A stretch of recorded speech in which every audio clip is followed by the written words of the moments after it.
Hello, and welcome to Girls, Gays, Animes, where it is safe to love what you love and love who you love. I am your host, Valsaraptor, and I love when I come home from a long vacation and my dogs think that I died by the way that they greet me with so much excitement and butt wiggles and kisses. I'm T, and I love taking a nap on a summer afternoon with the window open right next to you. Yes. Getting that cross breeze going. I love a good cross breeze. Cross breeze! What are we talking about today, Val? Yeah, so for the folks that are joining us today, our topic is Otaku 101. So we're deep into our podcast, a heavy 7 or 8 episodes, and we're finally like, you know what? Let's do an intro. Let's talk about some of the vocab we use so that people know what the fuck we're saying. So welcome to Otaku 101. So some of the things that we're going to talk about, just so that everyone can kind of like dial in and know what to expect, we're going to talk about the differences between Japanese, Korean, and Chinese media. Very high level stuff. We're going to do general otaku vocab. So some of the things where you may hear something or see something in an anime or manga, and you don't know what that means, but it's something that's pretty frequently said. We're going to talk about some BL vocab, because that is a heavy point of discussion on our podcast and on our channels and all the different medias that we post on. And then we're also going to dabble in Omegaverse, and that's going to be really fun. I'm going to try not to throw up. Because I learned some things, T, as I was preparing my notes for this presentation, and I don't know if you or the listeners are ready to really hear about the details that I learned about Omegaverse. You know, the last time that we talked about Omegaverse with Mim, I learned quite a few things that I wasn't aware of before, so I'll just add that to the repertoire going on in my brain. I am so sorry we'll save maybe that for last so that people can hop off if they are so inclined. If you need a palate cleanse beforehand, we'll talk about something else. Yeah, so I guess jumping right in, the first couple of words that we want to talk about are super basic. It's otaku, manga, and anime. So, T, would you consider yourself to be an otaku? You know, I feel like the term has changed over time. When I was like 13, 14, it was an insult. Yes. Like, oh, you're an otaku, you're one of those people. Anime fans would call other anime fans otaku as an insult. Mm-hmm. And I feel like it's grown its own legs and come into its own at this point, like years down the road, where I would say, yeah, I'm an otaku. I'm not one of those. I'm not the old version of the otakus. I'm the modern version of I'm the not otaku. like old otakus. I'm a cool otaku. I'm not like other girls. I'm a cool girl. I like anime and video games, you know? But yeah, I definitely would say I'm an otaku. What about you? Yeah, I joke all the time about being, because my friends know me from college anyway, more as like just like a general nerd. And I think you were there where my college buddy was like, oh, Val was never nerdy before. And I was like, well, I was nerdy, and now I'm more like of an otaku and more of a weeb than just like a general nerd. And so I think that is like a point of distinction to make. Yeah.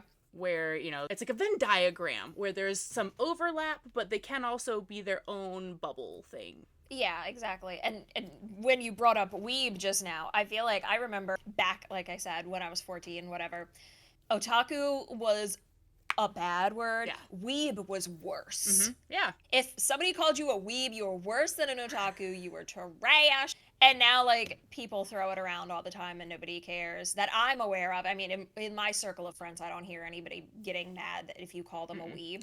But same thing. No, and so super high level to catch everyone up that's listening. So we talked about otaku, and otaku is a Japanese term for people obsessed with anime, manga, like those sorts of media types. And that's to the extent that maybe they're collecting items from their favorite animes or mangas, or they might have posters. Like it's borderline, like when they say obsessed, it's really, it's, I don't want to say, I'm trying to think of another word for obsessive, but it's along those lines. And then we say manga and anime. I hope that if you find our channel, you might know what they are, but if you don't, great, welcome to the channel. Manga is a Japanese comic typically read from back to front, left to right. There's usually instructions if you open it the wrong way. It's like, oops, by the way, you're doing this wrong. Try it this way. And then anime is a Japanese abbreviation for animation, usually adapted from mangas. And so when we talk about otakus, they're people who are obsessed with those types of medias. When we talk about weeb, that's another sort of previously derogatory term. Yeah, I would agree with that. And it's funny because one of my favorite shirts that I got at round 1, it's like an athletic-y style shirt, and I should have worn it today, and I didn't.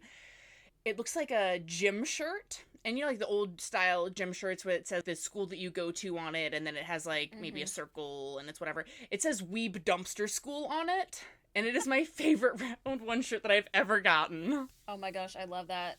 Yeah, so just to confirm that I'm not being stupid, a weeb is short for weeaboo, and it typically refers to a non-Japanese person who is overly obsessed with Japanese culture, anime, things like that. But, and I mean, if you look at it from that lens, yeah, that's an insult, but as we said, the community has kind of changed the definition of the word. We have embraced it. You have a shirt that says it on it and you wear it proudly. Like, I do. It's definitely not a bad one anymore. It right. could be, I guess. Yeah, but if someone were to call me a weeb, even in a mean way, I'd be like, thank you so much. Thank you for acknowledging. Real recognizes real. So glad you noticed. Oh, how? Please tell me. You must also be a weeb if you noticed my culture. Well, that's how I feel about my tattoos, right? Because some of them are, like, pretty niche, and then some are not so much. Yeah. But if someone noticed, I'm like, yes, class notice class. Like, the girls that get it. The girls that don't. When we first met, that was actually the first thing I saw. I specifically remember walking into Mim's house and everyone was saying, hi, and I was looking at everybody, and I looked up and I saw you on the 2nd floor, and I saw the weeb tats, and I was like, I'm gonna be friends with that one. Love at first sight. We were meant to be. And look at us now. Truly. So, off of that, so we're self-proclaimed weebs, otakus. Another aspect of reading manga and watching anime, I almost said reading anime, is there's a lot of language that's used in it repetitively, and then there's also lots of groupings of folks and the way that they're categorized. So the next thing that we're going to talk about is the duraes. There's a lot of different duraes, and so dure comes from the term dare. I'm saying that right? I think so. Yeah. So it means something like love struck or lovey-dovey. So the duraes you'll see very commonly in romance or slice of life even sometimes. And so it refers to the love and crush archetypes of different anime characters. So there's a lot, but there's 4 main ones. Yeah. So there's tsundere, yandere, dandere, and kudere. Yeah. So I found a little quizzy quiz online, and I took it, and it says that I'm a dandere, which means that I'm gonna read from my little notes down here because I don't want to mess it up, right? So, because I myself am no expert, I researched a lot of notes to be able to educate myself and then share the word with others, share the gospel. Preach. So, dandere is a type of character who is quiet and reserved. They usually come out of their shell and show their cute side when alone with their love interest. So, I feel like I wish I could have looked at where I ranked in my results, because I feel like there was a couple where I'm like, I could have gone one way or the other, and if I would have changed an answer, where would it have landed me? But kudere is a type of character who is always cool, calm, and collected. They show little or no emotions and only open themselves to their closest friends. A yandere is a type of character who is initially loving and caring to someone they like a lot, until their romantic feelings make them destructive in nature through their overprotectiveness or violence. Have you seen the game Yandere Simulator? No. So you Tell me are more. You are the yandere, and you had it's been a minute since I've seen people play this, but you have a love interest, and you are eliminating the competition, and you yandere it up at school. It was pretty fun to watch people play that. Ooh, okay. I'm gonna have to get with our other. So for our spinoff that we're gonna be starting maybe later this year, early next year, girls' games animes. So we'll get with our co-host to maybe do a playthrough of that, because that sounds fun. Oh yeah, that'd be funny. But the last dure that I have is tsundere, which is a type of character who's initially cold and sometimes even hostile before gradually showing warmer, friendlier side over time. So it's like hard on the outside, mushy on the inside. So like a Cadbury egg? Yeah, the Cadbury egg of romance. Well, I do love a Cadbury cream egg. So, thinking of examples of tsunderes, yanderes, whatever, if anyone's seen My Hero, Himiko is a yandere. So she's obsessive, but in a violent way. Most of the things that I watch, though, are more tsundere style. So if you watch Toradora, the main character from Toradora is a tsundere, so like kind of punky, but is actually a little softy, wants romance, blah, blah, blah. I love tsundere boys and like that genre. I feel Mm-hmm. like they're not as represented as much. Really? Or like not represented, not like it's not pointed out as much that they're being a tsundere. You're right. Most of the dures fall on categorizing female love interest, but you're right. There is, like, if you look at Kyo from Fruits Basket. Exactly. He is one of a my all-time tsundere. favorite characters. I knew you were going immediately. 100. Yeah. Yep. Kyo-sama, Edward Elric, tsunderes. But as far as tsunderes go, I think they're the most prevalent, because if you look at Kami-sama Kiss, I feel like she's a little punchy, but is a romantic.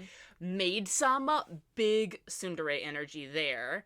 I have a couple mangas that I'm reading. I think I saw them on your shelf too. I might be wrong, but Cheeky Brat.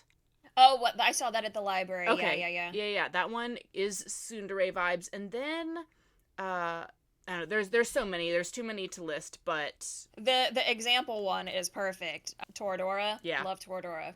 Excellent representation there. super cute. If you guys haven't watched Toradora, I think it might be on Netflix actually. I don't remember. I think I watched it I think on Netflix. I watched it on Crunchyroll, but that was like the way in the God day. intended. Yeah.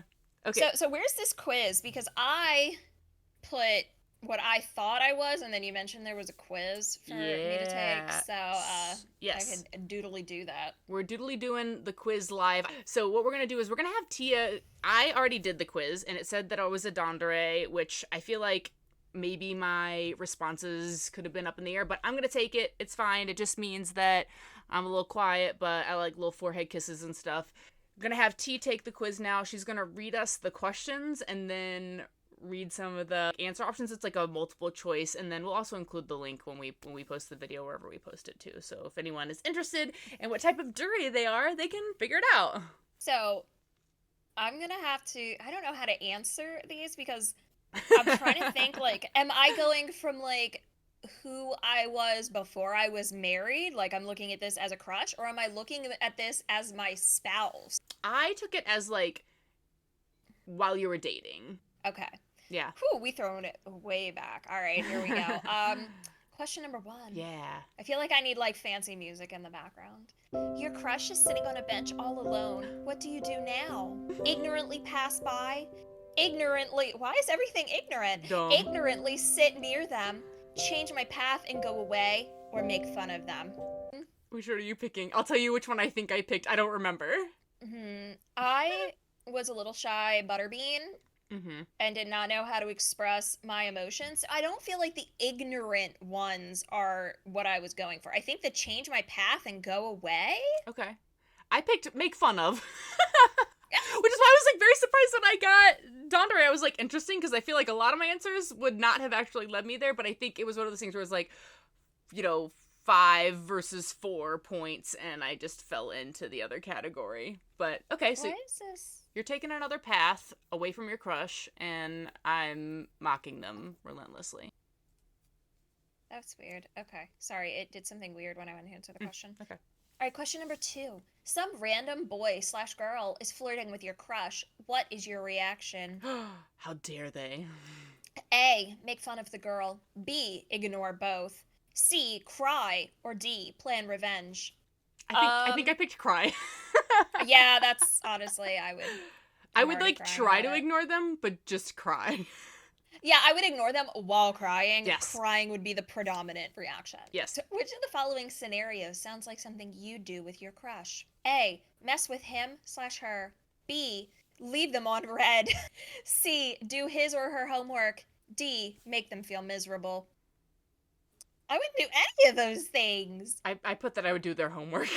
It's like some elite form of flirting where I'm like, I can help you and I'm smart, please like me.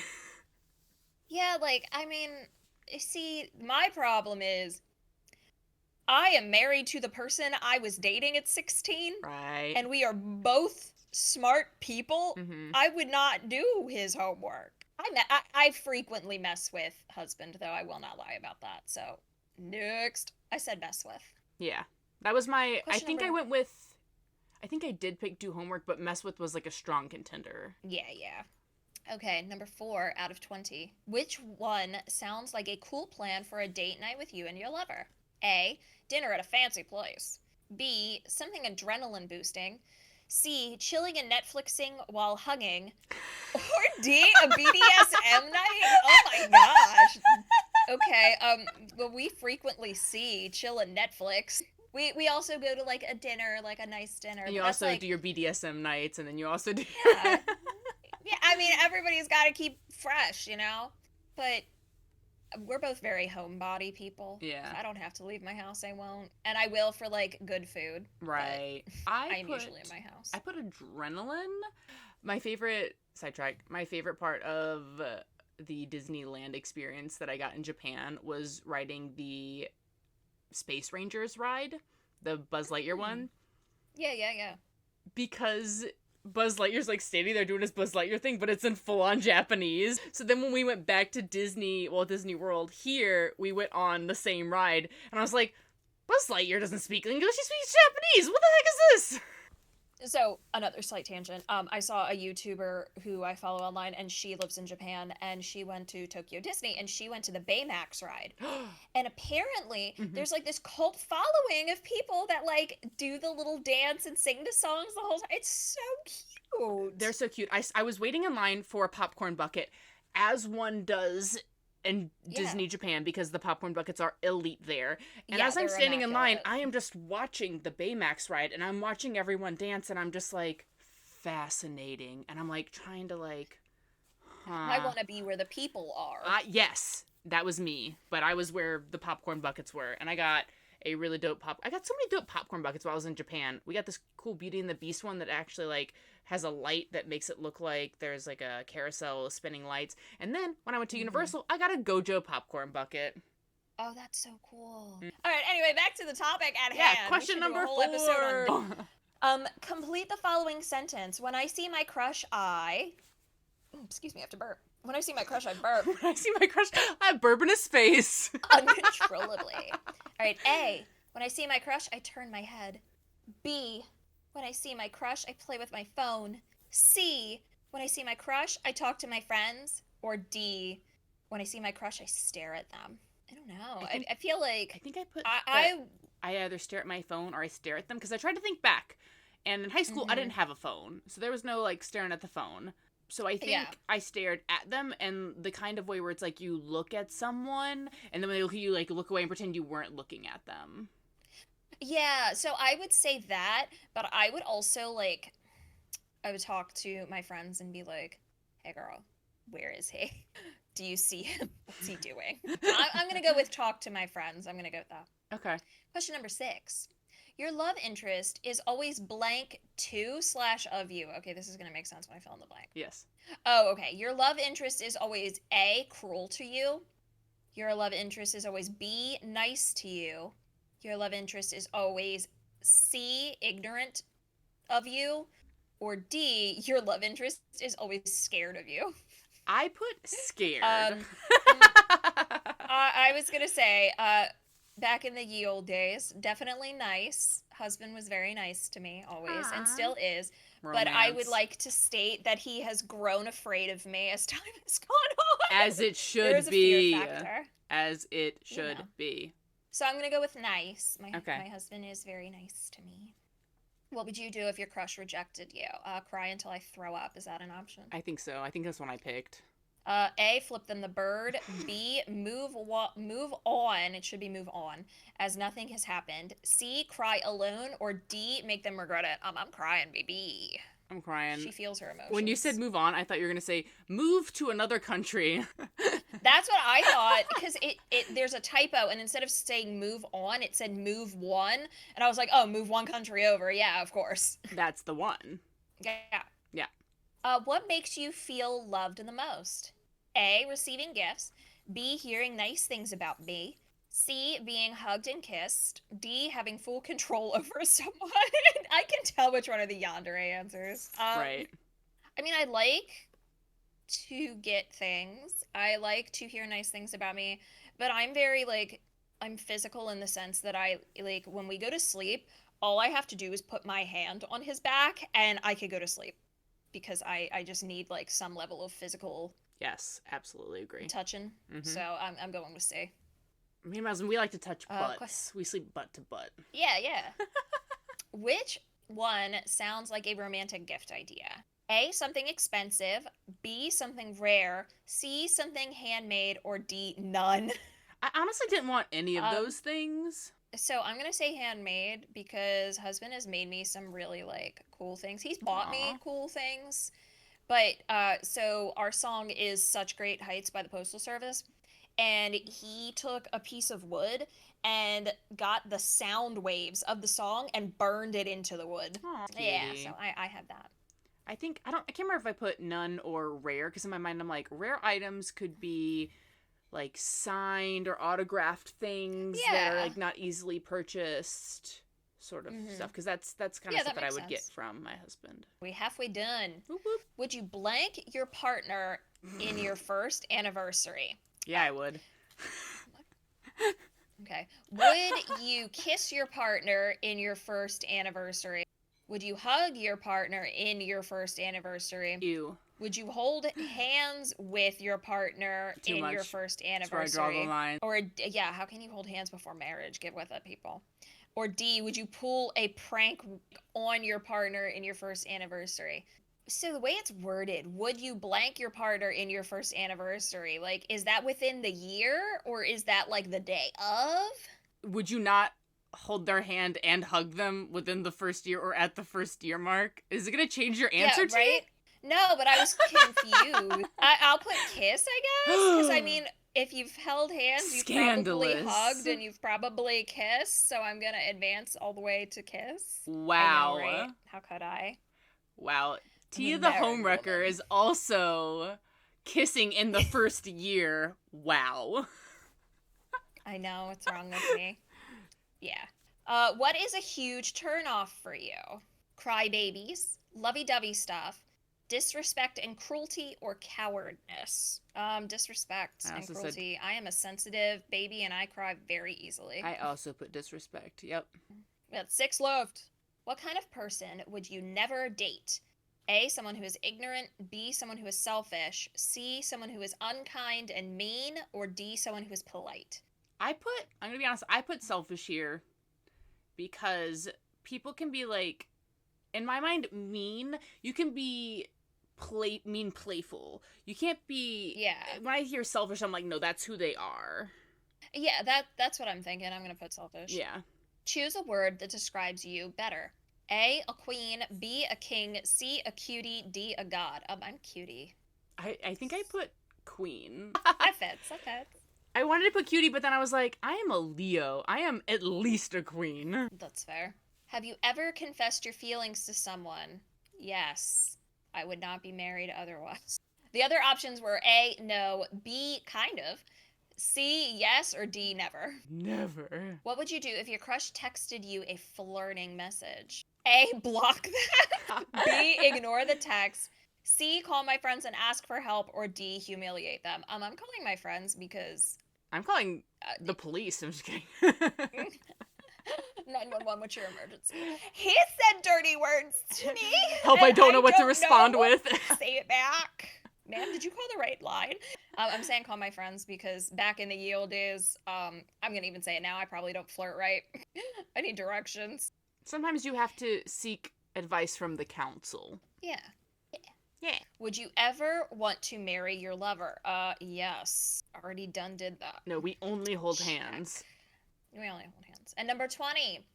Just a random and nonsense question. What's wrong with people? A, they're fake. B, people are miserable. C, nothing is wrong with them. D, they are dumbass. They are dumbass. Verbatim, it says they are dumbass. I think I put what was the second one you said? People are miserable. I think I put that. That's fair. That's what I'm putting. I got the same one. Yeah. Dandere. So take quiz, find out which one yours. So we went over the dures, and those, like I said, are pretty common in romance, manga, romance, animes. And I feel like it shows up in general in anime, like, even if it's not romance focused. That's true. You have those. There might be, like, side characters. Yeah, because, like, in Mashal, I think that there's one. Yeah, and I mean, like you just said, in My Hero, that's not a romance. Oh, yeah, it's true. Girl. Yeah, she wants his blood. She wants the blood. Just a little vial on your neck. Yeah. So up next in our Otaku 101, I want to arm our listeners. I don't know why I said arm that way, but I rolled with it. I want to arm our listeners with the way to answer what type of manga or anime do you like? And it's totally fine to say, I like romance. I like slice of life. But if someone responds to you and says, oh, I like shonen or I like shoujo, you might want to know what they're saying so that you can be like, oh, I also like that too. Or that's not really my style. Have you tried this other thing? So I really want to prep people with that knowledge. That's not really my style. Have you tried not being wrong? That's basically how I respond when people don't like what I like. Have you tried not sucking? Can you try harder? Right. So the first one up is maybe a little more niche, and you probably won't hear this one a lot, is doujinshi. And that one, think of that one kind of as fanfic. So, but the fanfic could be like manga, anime, or even a video game, like kind of spin-off. It's fan-made. Yeah. And I know in Japan they have like whole stores dedicated to that. But, like, if you have a favorite artist on Instagram or something and they put out a zine that has, like, basically, like, I know I follow a couple people. I really like The Legend of Zelda. I follow a couple people who have put out, like, short comics of that. That technically would fall under this category. Right. So you might like this and not even realize it. But now you know. Yeah. The more you know. Then there's shonen. So anyone who's heard of the Shonen Jump app, or just, I guess, Shonen Jump as a publisher, would be familiar with shonen as a grouping. So shonen's going to be anime or manga marketed towards 10 to 18-year-old males. Yeah, like, think of the big three. Those are Fruits shonen. Basket, Kami-sama Kiss, and Around High School Host Club. Those big three? Yeah. Yeah, like Dragon Ball Z. Yeah. One Piece. Sailor Moon. Yeah. Is Bleach the third one? I honestly have no idea. I always forget what the last one is. And I feel bad because I feel like it's something I should know, but I am 70% sure it's Bleach. That sounds right. I'm probably wrong, and I'm gonna own up to being probably wrong. But yeah, so that's shonen, so think My Hero, Naruto, Demon Slayer, that kind of stuff. Jumping off of shonen, there's seinen. So where shonen is meant for 10 to 18-year-old dudes, seinen is meant for, or target, I want to say meant for, it is targeted towards 18 to 40-year-old dudes. So stuff like One Punch Man. The difference is there might be a little bit more fan service. Fan service being, how do I explain fan service without just saying titties? Typically when you think of fan service, you think of like panty shots and stuff like that. But it might just be like a character who's well endowed for no reason. Yeah. So stuff that is pleasing to the eye candy. Eye candy. Yeah, so it might have a little more eye candy.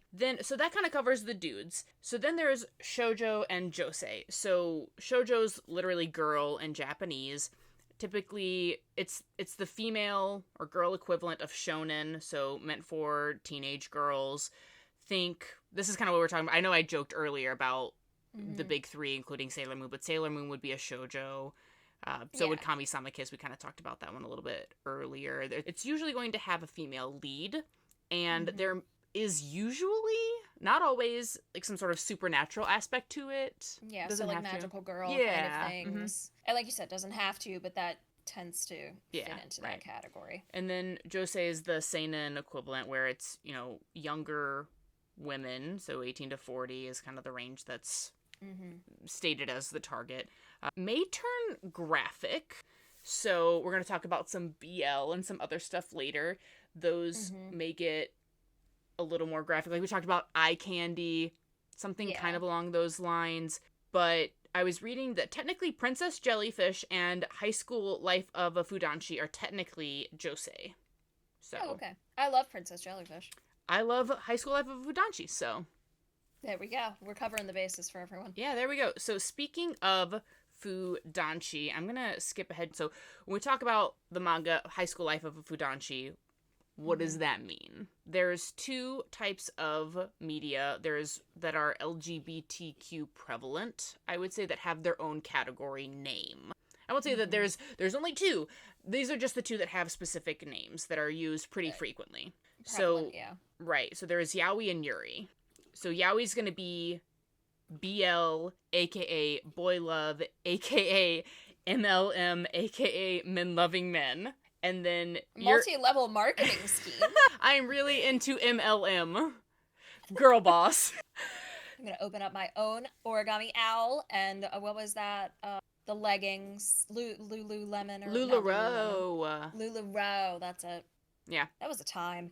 Wild. Then, so Yuri is the GL, girl love, women love women equivalent of, like, it's the counterpart to it. So, yaoi and yuri. Yaoi being boys loving boys, yuri being girls loving girls. So, the reason that we segued into this conversation from Fudanshi is because there's more terminology. So, there's folks there are otakus who are specifically obsessed, air quotes, in yaoi or yuri media. So yeah, it's like a subgenre of being an otaku. Yes, exactly. So Fudanshis and Fujoshis are folks that are into boy love, and Himijoshis and Himidanshis are into girl love. Fudanshi translates to something along the lines of rotten older brother. Interesting. But is a guy who is into BL. And then Fujoshi translates loosely to rotten girl, and it's a lady who's into BL. The other ones are kind of interesting because Himijoshis and Himidanshis are translating to princess boy and princess girl, and it's just a lady or a guy who's into GL. So those sound like the translation of those two is less abrasive than rotten. Yeah, but I embrace it. I've got a cup and it's like just says Fujoshi on it. I'm like, that's my cup. I drink out of that cup. It is what it is. It's my rotten girl juice. Oh, don't say that. Don't say that. We do not have a Patreon yet. So those are the genres of LGBTQ media that have specific names and the associated fan names for those folks that like that media. Then there's other vocab. So those are kind of the vocabs that you'll encounter when you're reading or potentially talking to someone. If you're watching something that isn't translated to your native language, you'll probably hear some of these. So like kawaii, which means cute. I heard this all over Japan. Like, this is a standard part of the Japanese vocabulary that I heard constantly. I do want to note that there's kawaii, and then there's kawaii. Kawaii is cute. Kawaii is scary. And those do, like, if you're not paying attention, you can easily slip that up. Yes. So if you are trying to be kawaii and you accidentally say kawaii, it could be confusing. Yeah. That was I'm both. I am creepy cute, so it worked. Kawaii. If you were around when Gwen Stefani was, I would say, at her peak of her career and making poor choices about others' cultures, you heavy appropriation. Heavy appropriation. She had the Harajuku girls, that whole era, I guess you could call it. She had the kawaii. I also remember Avril Lavigne having I have a fuzzy Hello Kitty. Hello Kitty. She had the song Hello Kitty. But apparently, from what I understand, that is super popular. Like, or not Hello Kitty. The boyfriend song is super popular in like a bunch of different countries. Interesting. Like, she recorded that herself in Oh. various languages. But I remember she also had the Hello Kitty song, and I don't remember how people felt about that one. I specifically remember Gwen Stefani because even at the young age that I remember seeing that and I was like, that doesn't look okay. Yeah, so for anyone who isn't familiar with that period of time or what we're kind of talking about, there is a musical artist, because I know we've got some listeners in other countries. If you're not familiar with Gwen Stefani, is a musical artist in the early 90s, mid 90s maybe. She was in a band, No Doubt. Yes. Is the name of the band. And then she moved on from No Doubt to her own solo career in the early 2000s. Mm-hmm. And I would say, I specifically remember they used to play Great Escape, one of the songs that she sung, when I was either a junior or a senior. They would play it on our morning announcements. So that was like 2007, 2008. Okay. When that came out. Yeah. So I was... Okay, so maybe like I said, I was in high school. So maybe late 90s, early 2000s, but there was a point in time during Gwen Stefani's solo career where she had 4 Asian women follow her around and just do whatever she wanted and dress however she specifically said. They were American Japanese, so their family was just Japanese, or I think maybe even some of them weren't even Japanese, they were just maybe Chinese. But they were specifically not allowed to speak English when they were out in public. They had very strict rules, very strict dress code. They had to do their makeup in, I would say like a more traditional way, but not in a way that Japanese people do makeup even then, right? It was just all very weird and it was very, very dark weird. Times. It was kawaii, not kawaii, like she intended. Yeah. Circling back to the vocab. Hard, agree. Anyway, we talked about those two. What's next? Yeah, so some other things that you might hear. So when we talk about manga, the authors of mangas, the artists for mangas, is called mangaka. So you may, if you're talking about a manga, someone might be like, oh, I love that mangaka. They love that manga artist. Some other pieces of vocab related to media are going to be chibi. So this one's going to be a character drawn smaller. Like their proportions are made small, so they've got like shorter legs, they have hands but maybe not fingers drawn, and then their head is like 3 times the size that it should be. It's made chibi, it's derived from a Japanese slang word for short and small, which I think pretty self-explanatory, right? But the characters are maybe a little chunky with oversized heads, stubbly limbs, very minimal detail on those characters, and they're just cute, and they're supposed to be cartoony and cute, and that's chibi or chibi. That's also used specifically thinking of the Sailor Moon fandom. Sailor Moon, her daughter, is referred to as Chibiusa, which is just small Usagi.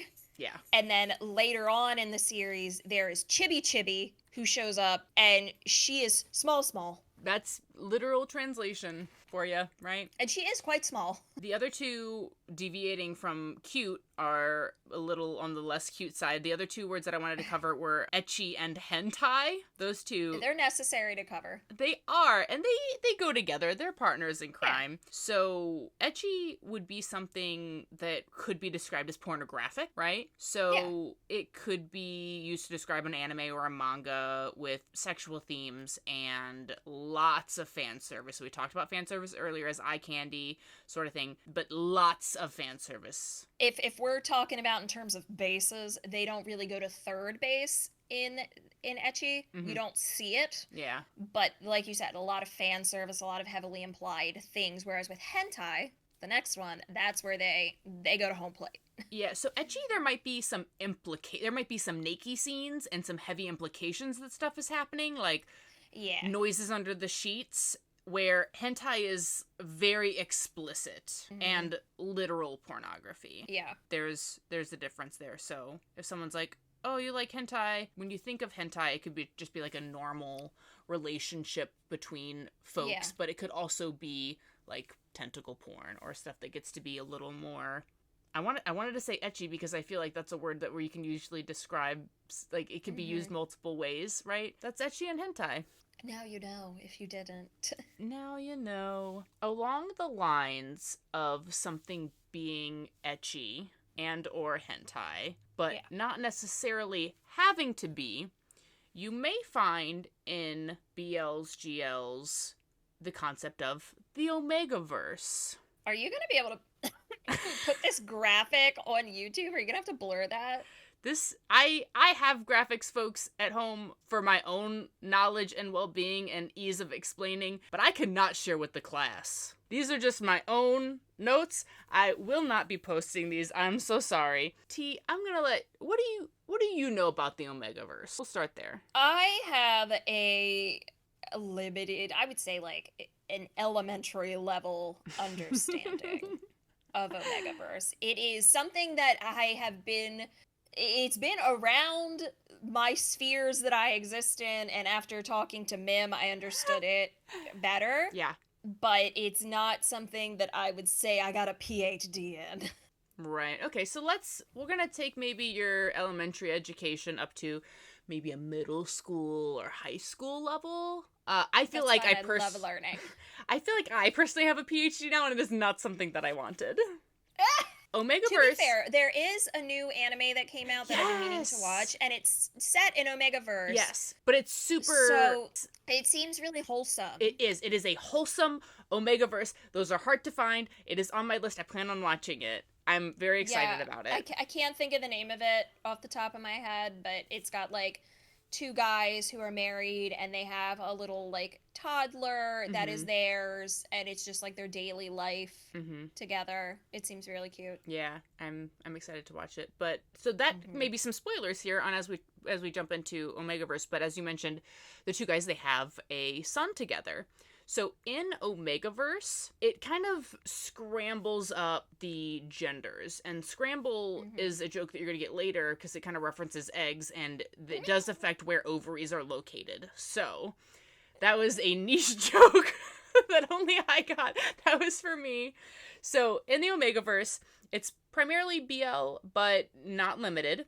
But genders are classified as alpha, beta, omega, which means that a male or a female, someone born as male or born as female, could be an alpha, beta, or an omega, meaning there are 6 gender types. So alpha male, alpha female, beta female, omega female. Because we talked about how those two have a son.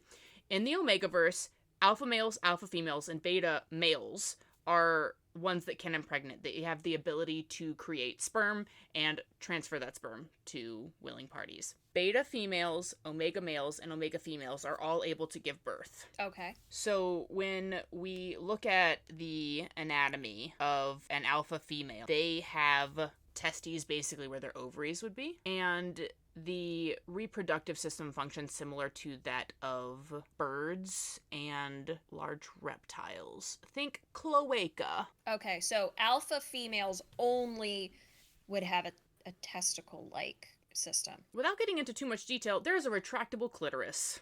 Okay, so they can make the baby, but they would not carry the baby? That is correct. Okay. Yep. They do not have ovaries. Okay. Where alpha male reproductive system is very similar to like a standard male reproductive system, with the exception of like a few bonus features that we'll go over later. There's like an extra gland that I'll reference. And then for females, the female reproductive system is the female reproductive system. The omega male reproductive system, instead of like testicles and like semen creating vestibules, there are ovaries and a cloacal flap. I know we talked about the cloaca. If you're interested, do they have, Google I'm assuming, cloaca. A uterus to carry the baby? Okay. That is correct. Their uterus is sandwiched between their bladder and some other stuff. Okay. That is the physical stuff. As it relates to, in the Omegaverse, different genders can have children naturally. Yeah. So, I'm not going to throw up. Okay, so there is Omegaverse specific vocabulary, including heat, rut. Heat is exactly what it sounds like. when you think of how animals go into heat or they have a cycle. Okay. Rut is the reaction to the heat. So there's pheromones and there's libido and all that stuff kind of gets brought up during a heat.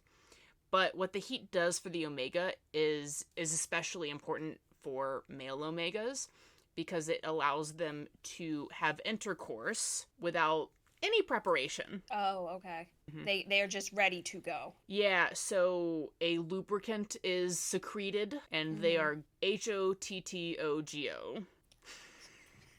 I don't think she intended that song to be used in such a way. But you're right. They are hot to go. Yeah, that secreted substance is called a slick. I don't like that. Continue. This is what I mean. I was like, I'm not gonna throw up, I swear. And omegas and betas can both create this substance. I will add that heats, when an omega goes into heat, typically in an Omegaverse, it's very detectable by alphas. And it makes alphas act in such a way, like, they can control themselves. But at the same time, it's also hard for the omegas. That being said, a lot of times in Omegaverse, there is a suppressant that helps them suppress the pheromones so that they can operate in a normal life. Otherwise, they pretty much have to remove themselves from society whenever they're in a heat. Yes. So I learned something about the animal kingdom when I was doing research for this. And I also learned more about the Omegaverse because I hadn't come across this niche corner of the Omegaverse, which is with a heat, like with ferrets, can also kill an omega. So if an omega goes into heat and the heat is not satisfied, it can kill them. That is also true for female ferrets. Oh my gosh. Yeah. So does that, I don't know if you know this, but if a female ferret is fixed, is that still an issue? No, they don't go into, they don't have cycles once they're fixed. So that's why it is very important if you own a ferret to get them spayed and neutered, because if you have a female ferret and she goes into a heat or a cycle, whatever you want to call it, she can die. That's crazy. Isn't that wild? I had no idea. Oh my gosh. So the basically, animal kingdom's insane. Right. So the heats become very unbearable for the omegas. And I also, a little birdie told me too, that sometimes the omegas, when they're mated, that's something I'll get into in a minute, will create little nests out of the clothing of their alphas to sustain them when they go into heat when their mate isn't around. It is still very unbearable and very painful for them, but it's kind of like, it kind of gets them, like, it's called a nest. They put a little nest out of the clothing, and they just kind of cuddle up in it and try to survive. So I make a nest when I'm sick, but that's a completely different concept. Yeah, you don't make a nest in your husband's clothing. No, I don't. Can't say. I do wear one of his old hoodies when I'm sick, but that's the closest it gets. Pretty close. Pretty close. Oh, I just had a realization of my life. Thank you for that. Yeah, so we talked about suppressants. Those are pretty self-explanatory. We talked about ruts. It's kind of that... I'll say, I'm reading notes from someone else because, and the person who wrote a lot of what I'm describing also had a hard time writing it out because it's so, I don't want to say cringe. It is uncomfortable to hear it explained. I want to say graphic, but at the same time I don't. Yeah. You know, like, this is not a discussion that I would have outside of this podcast. Correct. So, especially with this next one, we're rut, which is the alpha, what happens to the alpha. There's a lot of aggression, but basically they have an uncontrollable urge to impregnate others. Okay.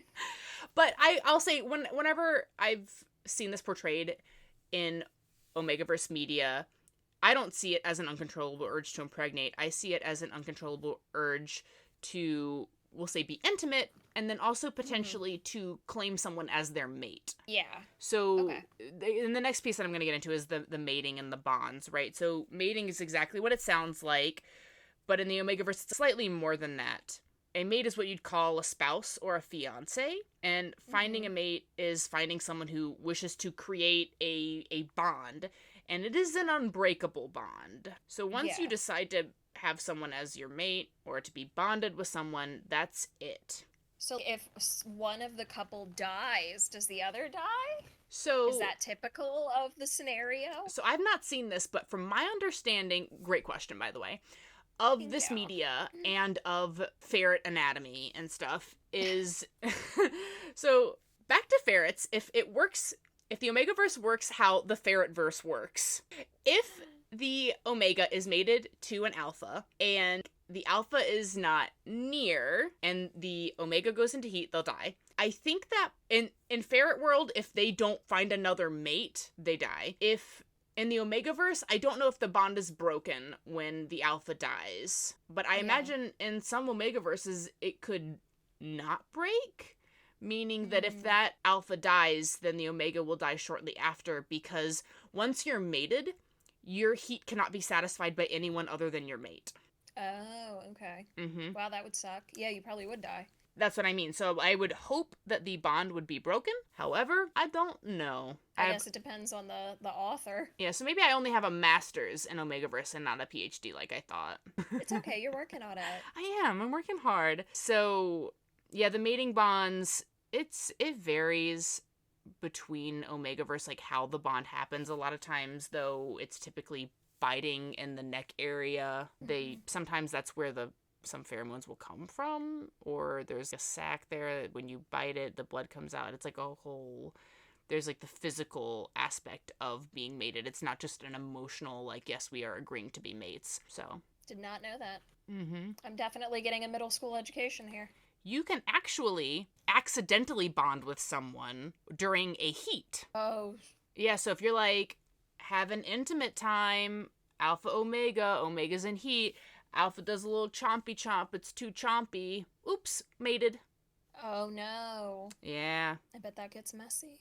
Yes. And so with the heat of the Omega as well, it's kind of that like, I don't want to oversimplify it, but they're super turned on and they're like really trying to get at it. But it's one of those things where it's like they cannot handle their own business. It will not satisfy the heat. Yeah. And they will be physically ill if they're not on suppressants or whatever. So, you know what? I missed a crucial detail here, I think. But I think there was a heavy implication. But basically, alpha, betas, omegas are like a food chain status where omegas, there's not a lot of them, but they're kind of bottom of the food chain or bottom of the pyramid. Alphas, there's also not a lot of them, but there's more alphas than there are omegas.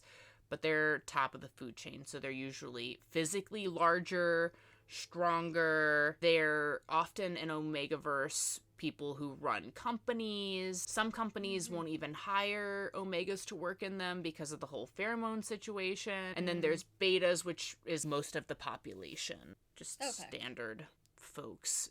They can also react to an omega's pheromones, but it's controllable, where sometimes alphas can't control when there is a strong pheromone being released near them. There is a novel that just came out recently that has like aspects of Omegaverse in it, but I don't want to say this word because I don't want to throw up. Say it. Say it. There's nodding in this book, yeah. And if you want to know what that is, go look it up on your own. So when I talked earlier about the male omega anatomy, I talked about a gland that is present in the Omegaverse that is not present in our human reality, and it relates to nodding. If you are familiar with how dogs are able to mate and certain creatures in the animal kingdom, they also experience the word that T just said, nodding. Yeah, so there's like this mainstream novel that apparently has that in it.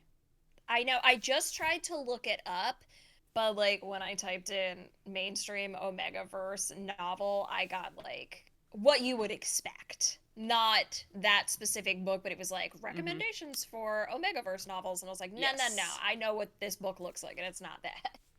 Yeah, so nodding was the last piece, which I had only encountered recently. So all of the vocab we're using may or may not be present in any sort of Omegaverse media that you consume. It does vary depending on the mangaka or whoever is authoring the media.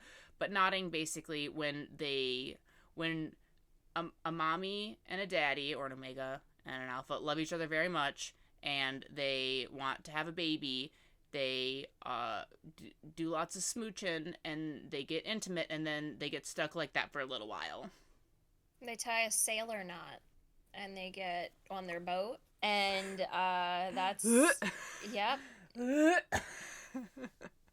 Yep. Anyway, what's our next topic of discussion? I'm gonna file this away in the we're not gonna think about it again category. Just gonna dig through my brain, make a new spot, and put it right in. Filed away. The next thing that I wanted to talk about, I wanted to take a step back from more niche media vocab and go high level, because we talked about a lot of Japanese vocab as it relates to animes and mangas, but I also wanted to touch on Korean and Chinese media as well, because we've already had on the podcast Mim, who talked through some different BLs, but most of the BLs she talked about were manhwas, which are Korean. So that's Manhwa. It is a derivative of the Japanese word manga, similar to the Chinese word manhua, which is Manhua versus Manhwa. So the Chinese and the Korean word are very similar. So they're all... And I am less familiar with the Chinese manhwa. Well, great news for you as well as our listeners. 3 episodes from now, or 2 episodes from now, we're actually going to have a guest come in and talk about their favorite Chinese manga, aka manhwas. So we're going to learn so much together again. Oh, good. I'm getting an elementary level education right now, and then when they come on, I'll be at middle school. I'll just be in that mid-level. I'm getting there. Are you smarter than a 5th grader? No. I'm honestly not. I thought about it the other day, and I was like, I don't know anything. I can't remember shit about dick. Oh, well, then we need to scroll back up and talk about Omegaverse again. Never again. If anyone watches this podcast, then you know me. No, you don't. No, you don't. We've never met. Back to media. So you wanted your elementary education in the different types of comics, we'll call it, right? Because in the U.S., we call them comics. Yeah. Where, in the Asian countries, it's graphic manga. novels. Graphic novels, yeah. So there's a difference, not just in the name, but in the style as well. So when we look at manga, a lot of times it's bolder lines, exaggerated features. I was reading something that said that when you see manga or anime characters, their faces are modeled after cats and not humans. I saw that. Yep. So sometimes when you look at the stories for mangas, they're maybe supernatural. It could be really serious, complex themes. They're all over the place. And they're popular with a lot of different types of readers of different ages and genders. And I think I said it earlier, but I want to repeat again. It's right to left, top to bottom when you read. Now, comparing that to Korean manhwas, they're going to be more realistic and detailed. So they're not going to be cat faces. They're going to be look like an actual drawing of a human or whatever, is being drawn. Very more similar to a Western style comic or graphic novel like we talked about. And where in mangas there's a lot of supernatural, fantastical, superheroes fighting, whatever, manhwas tend to focus more on relationships, drama, social issues. There may be fantastical elements, like you might have a princess who has magic powers or something like that, but at the root of it, it's going to be she's got a mystery. She's trying to, fix her life. It might be an isekai, like she may have died and come back to life or something like that. Then, again, those are also popular with all age groups and genders, but there are more mature themes to it. And those are actually read left to right. Or, if you're reading on webtoons, top to bottom, which is where I read most of my manhwa. Though I will say that there's a lot of publishers now that are going in and printing manhwas that were previously published as webtoons. So Webtoon themselves are actually publishing things. Yen Press has a newer division called Ize Press, and they're publishing a lot of manhwa. The other nice thing about manhwa, as you're getting into the different media forms, is sometimes, maybe more often than not, manhwas are also in color, where mangas are typically black and white. So I think mangas are super popular, but manhwas are coming up. People are definitely getting more interested in them, and I think the color aspect has a lot to do with it. I won't say very different, but stylistically pretty different. Then when you look at manhwas in as a Chinese media. I know it's a similar pronunciation to the Korean form, but they're using bright colors, intricate designs. So where the Korean forms were realistic, these are super like more detailed, more colors. But they're gonna focus more on historical fiction.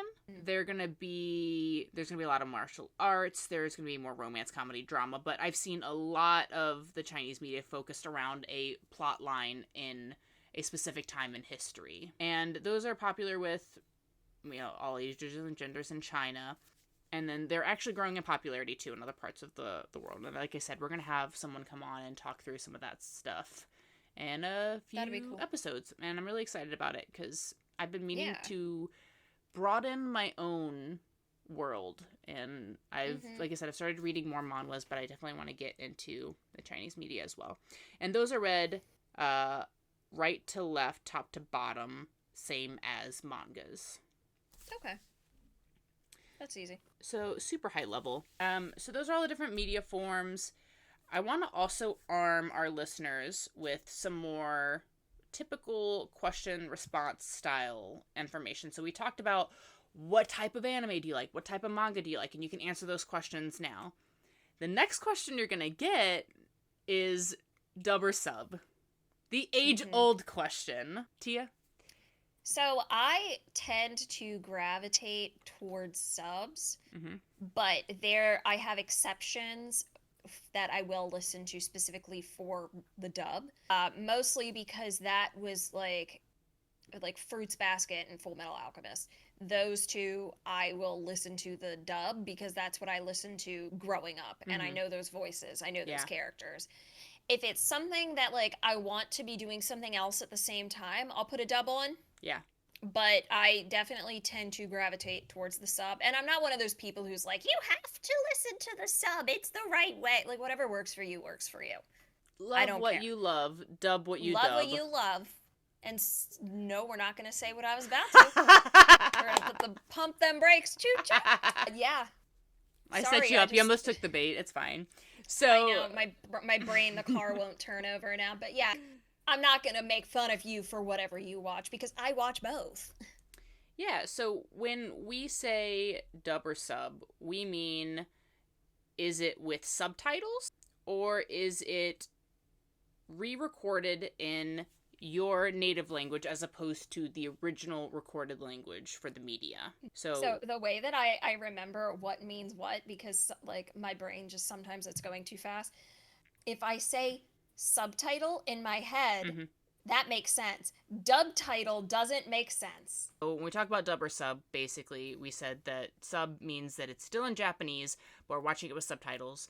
Maybe not Japanese, but maybe the original language it was recorded in with subtitles for your native language. And dub is it's dubbed over with whatever your preferred language is instead of Japanese or the original language. So, Tia, I like your subtitle versus dub title. It's cute. Thanks. This is something that I struggled with a lot when I first started watching anime, and I think it's because even when I watch something dubbed, I still have subtitles on, and so I was like, what do you mean? Yeah. So even if it's in English, I'm still gonna have the subtitles on girly. See, I'm not. I can put them on. I don't utilize them frequently. Yeah. But I can just straight up watch it either way, and I'm fine. I got that inattentive ADHD.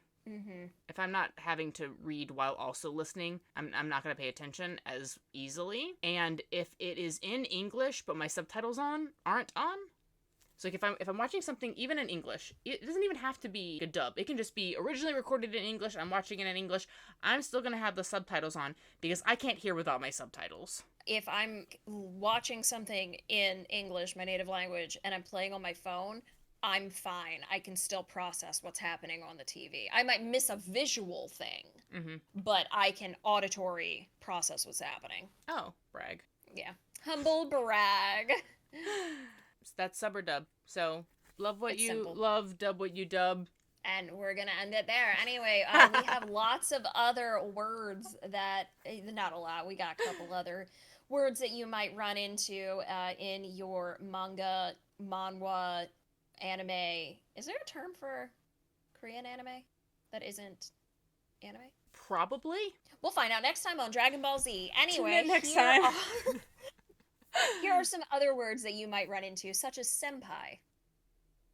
And a senpai is your upperclassman. So if you are a freshman in high school, anybody that is above you grade-wise is your senpai. Yes. And I feel like senpai is used also in an endearing way. Yes. So it's like an upperclassman who you may look to for guidance on stuff. Yeah, it's also like, say I was learning how to, I don't know, crochet came to mind first. Say I'm learning how to crochet. Mm-hmm. I could be the same age as or older than someone, but if their skill set is better than mine, they could be my crochet senpai. Yes. Mm-hmm. So earlier in this episode, I was your Omegaverse senpai, even though you are older than me. Yes, exactly. We're bringing back the vocab so that the listeners really engage with it and really absorb the knowledge. Yeah, we're trying to make it applicable. If you stuck around after the Omegaverse, you're getting an additional if you're still here today. Thank you. And then we also have Kohai. Yes. So Kohai is an underclassman. So where senpai was upperclassman, Kohai is underclassman. So if you have a senpai, your senpai has a Kohai. I have in the notes, the Kohais typically want to be noticed by their senpais. Notice me, senpai. Yeah, so in my crochet analogy, again, I would be the Kohai to the crochet senpai. So T was an Omegaverse Kohai. I don't like any of this. So anyway, moving on. Oni-chan. Yeah, so Oni means big brother. And then we have One, which is big sister, and so they're kind of a prefix, and then the suffix that would be chan or san or whatever. So that's it's exactly the literal translation. So Oni-chan will be like your big brother, and it's kind of an endearing word when you add like chan or san or whatever to the end of it. Yeah, that's like when you add chan also is I don't want to say typically, but a lot of times is used for a cuter or younger kind of character, like Momiji in Fruits Basket. Yeah. I could see people referring to Momiji as Momiji-chan. Yeah, where san is like more of a Mr. Miss. It's a little more formal, maybe someone you're not as close to. So where like chan is going to be more cutesy, san is going to be more formal. Yeah, and that's like people you're not close to, like somebody that you might be in class with or you might work with. Yeah. But you're not like buddies, but you know of them, kind of thing. Yes. It's a respectful way to refer to that person. Right, and another suffix. So we talked about chan and san as suffixes. Kun is another suffix that you might come across frequently. Those are going to be like your male, your guy friends, your buddies. Yeah, and you're like on equal playing field. Yeah. You're not the Kohai, you're not the senpai, you're equal to one another in that sense. Right. So those kind of cover the most common prefix suffixes that are used in Japanese media.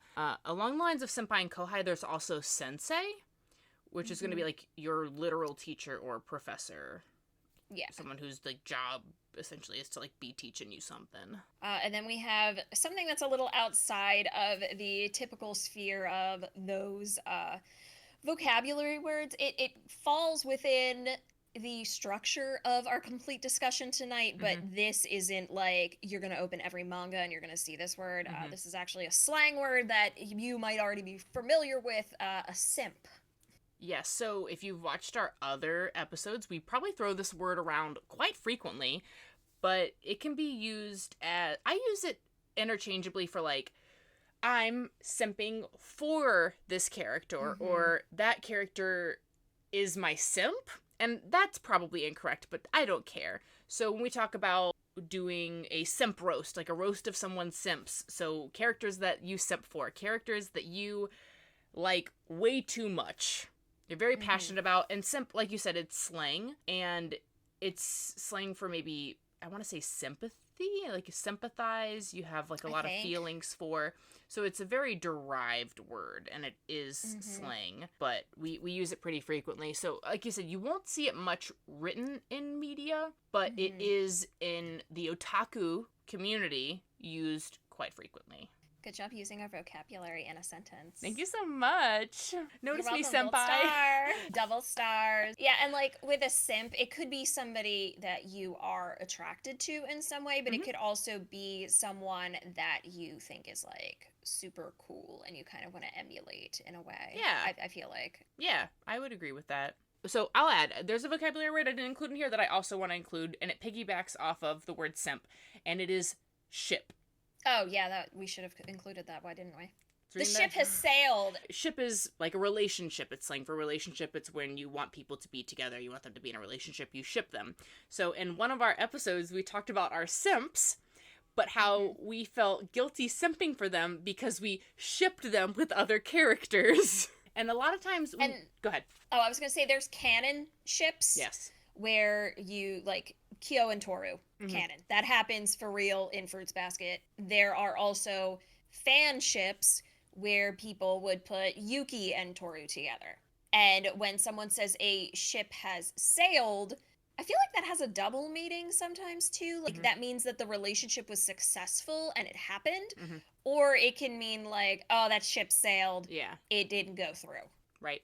And you brought up another good vocabulary word that I would like to bring attention to, and that is canon. Yes. And it's not the one on the side of a ship that I thought of when I was a little kid, and I heard that for the first time. Yeah, so if a ship is canon, it is not a ship, a literal ship with a literal canon on it. It is a relationship that is true to the original media's intent. So we talked before about how in Ouran High School Host Club, the main character in the media ends up with a particular character, Tamaki. However, the mangaka's original intent for the canon ship was Haruhi and Mori Senpai. And I stand this so hard. It is my number one ship because I'm mad because it should have been canon for the media. It was canon for the mangaka.